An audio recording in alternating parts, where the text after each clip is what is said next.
매일 성경과 함께하는 오늘의 큐티 시간입니다. 5월 30일 오늘의 말씀은 빌립보서 4장 1절에서 9절입니다.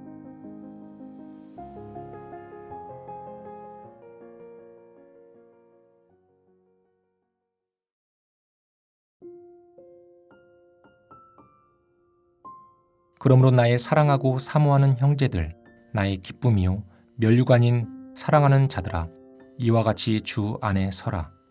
내가 유오디아를 권하고 순두개를 권하노니 주 안에서 같은 마음을 품으라.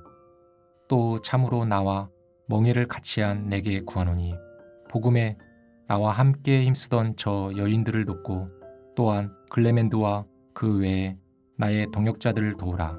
그 이름들이 생명책에 있느니라. 주 안에서 항상 기뻐하라. 내가 다시 말하노니 기뻐하라. 너희 관용을 모든 사람에게 알게 하라. 주께서 가까우시니라. 아무것도 염려하지 말고 다만 모든 일에 기도와 간구로 너희 구할 것을 감사함으로 하나님께 아뢰라. 그리하면 모든 지각에 뛰어난 하나님의 평강이 그리스도 예수 안에서 너희 마음과 생각을 지키시리라.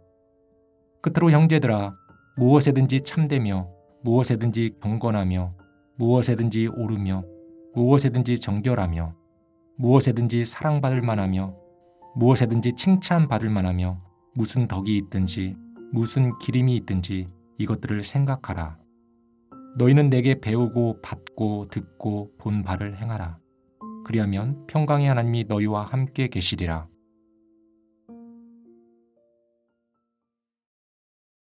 안녕하세요. 5월 30일 금요일 묵상을 돕는 오디오 해설입니다. 오늘 본문은 빌립보서 4장 1절에서 9절입니다. 1절에서 바울은 빌립보 성도들을 나의 사랑하고 사모하는 형제들, 나의 기쁨이요 면류관인 사랑하는 자들이라고 부릅니다. 바울이 빌립보 성도들을 얼마나 사랑하고 기뻐하고 있는지를 충분히 느낄 수 있습니다.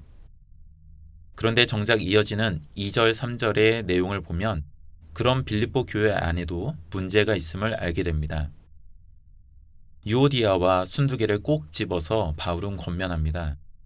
구체적으로 그녀들에게 무슨 문제가 있었는지 알지 못하지만 바울은 어느 한쪽 편에 서서 이야기하지 않습니다.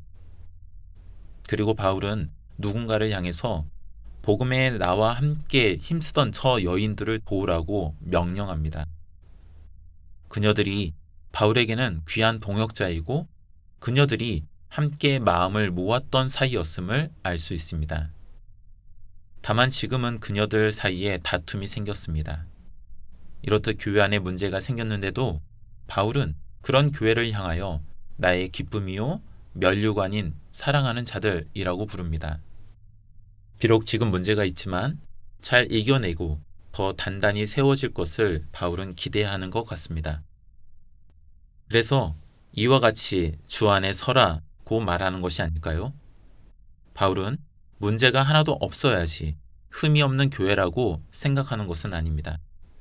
오히려 이런 문제를 해결하지 못하는 것이 흠이 될 수 있다고 여기는 것 같습니다. 바울은 4절에서 빌립보 교회를 향해 주 안에서 항상 기뻐할 것을 강조합니다. 비록 유오디아와 순두개 그리고 다른 이들의 문제가 교회 안에 존재하지만 예수 그리스도 안에서 굳게 선 성도들이라면 이런 문제는 거뜬히 해결할 수 있다고 바울은 믿고 있습니다. 어쩌면 바울이 너희 관용을 모든 사람에게 알게 하라는 것도 같은 맥락에서 생각해 볼 수 있습니다. 바울이 말하는 관용이라는 단어는 법조문이나 관습에 있는 권리들을 일일이 주장하지 않고 양보하는 사려 깊은 태도를 가리키는 말입니다. 유오디아와 순두개의 문제가 구체적으로 무엇인지 알지 못하지만 누구든 자신의 권리를 주장하지 않고 상대방에게 양보하고 사려 깊게 배려한다면 문제는 곧 사라질 것입니다. 물론 바울이 유오디아와 순두개에게만 너희 관용을 모든 사람에게 알게 하라고 말하는 것은 아닐 것입니다. 오히려 모든 성도들에게, 모든 그리스도인들에게 하는 이야기입니다. 관용에 대한 이야기는 어찌 보면 예수 그리스도에 대한 이야기에서 출발합니다. 2장 6절에서 11절의 시를 기억하십니까? 이 시는 예수님께서 하나님과 본질적으로 같은 분이라는 점에서 시작했습니다. 시에는 표현되어 있지 않지만 충분히 생각해 볼 수 있는 점이 있습니다. 예수님께서 하나님과 본질적으로 같으시다면 그렇기에 예수님은 신으로서 누릴 수 있는 모든 능력과 영광이 있었을 것입니다. 그런 예수님께서 신의 모습을 버리고 인간의 모습으로 오셨다는 것은 자신의 권리를 주장하지 않는 관용의 정신을 보여주는 대목입니다. 심지어 예수님께서는 모든 인류를 위하여 자신의 생명까지 양보하셨습니다.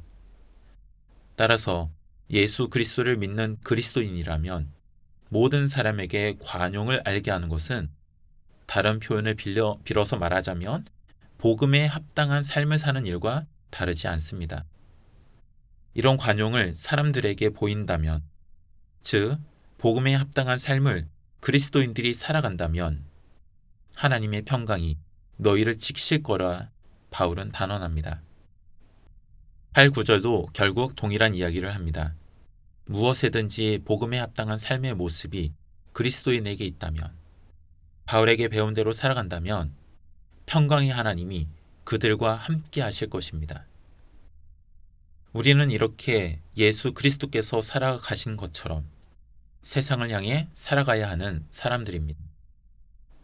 비록 완벽하지 않고 크고 작은 다툼 속에서 살아갈지라도 복음에 합당한 삶을 살아가려 노력하는 우리를 향해서, 관용을 사람들에게 보이려 수고하는 우리를 향해서 하나님께서는 나의 기쁨, 나의 사랑하는 자라 불러주시지 않을까요? 함께 기도하겠습니다. 주님, 복음에 합당한 삶을 살아가기를 소원합니다. 내가 누릴 수 있는 것을 빼앗기지 않으려 누군가와 다투기보다는 자신의 권리와 생명을 우리에게 양보하신 주님을 따라서 나눠주고 양보하며 살기로 날마다 노력하겠습니다. 주님의 평강이 우리 안에 머물도록 서로를 기뻐하며 사랑하며 살아가도록 힘을 쏟겠습니다. 우리를 향해 나의 기쁨, 나의 사랑하는 자라 부르실 주님을 날마다 기대하며 이 길을 가도록 하겠습니다. 예수님의 이름으로 기도합니다. 아멘.